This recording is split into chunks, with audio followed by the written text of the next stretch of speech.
Now to the world of basketball, where this week much of the attention has been focused on the lifetime ban of Clippers owner Donald Sterling for racist remarks. Ironically, his comments come nearly 65 years after the National Basketball Association became racially integrated. But even before that, African-American teams were taking to the court against white opponents. Known as the Black Fives, these players came to define an era. Now their stories the subject of an exhibition at New York's Historical Society. Recently, we spoke with the curators.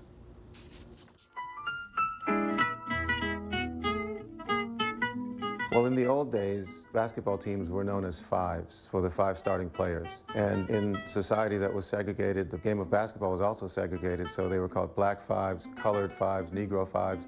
And we felt that the name Black Fives resonated, was true to the history, but also resonated today. The New York Historical Society has a history of working on civil rights exhibitions, and this was a case in which 50-year history had essentially been completely forgotten.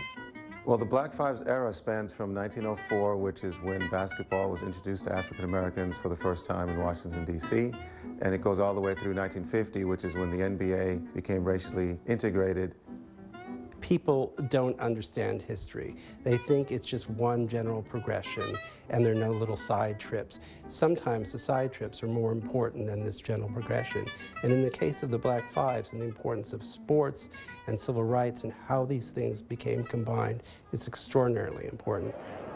Major League Baseball became racially integrated in 1947 with Jackie Robinson, but actually black teams and white teams in basketball were playing each other even before 1910. And they played each other through the 1910s, 20s, 30s, and 40s. So this idea of racial integration actually started and was pioneered in basketball before it ever got to baseball. The reason that I was able to come in and find all these items on eBay or elsewhere was really partly because nobody else was interested in creating this type of a collection. We also do the history of fashion at the New York Historical Society, so we were delighted when fashion became part of the Black Fives exhibition, and there are extraordinary hipster, aka Brooklyn sneakers that were from 1910 that are in the exhibition.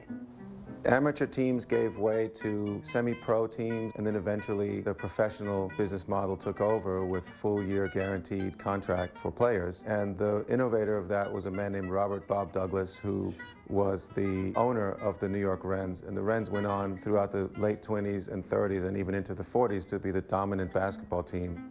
One of the things that I find most extraordinary was that there was a 10-year period of national basketball championships prior to the founding of the NBA. And in that 10-year period, 3 black teams won the championship, and no one knows. This World Championship of professional basketball made everyone realize that black basketball talent was not only great, but here to stay. Black Fives, changing basketball in America for the better. I'm Katty Kay from all of us here at World News America. Thanks so much for watching. I'll see you back here tomorrow.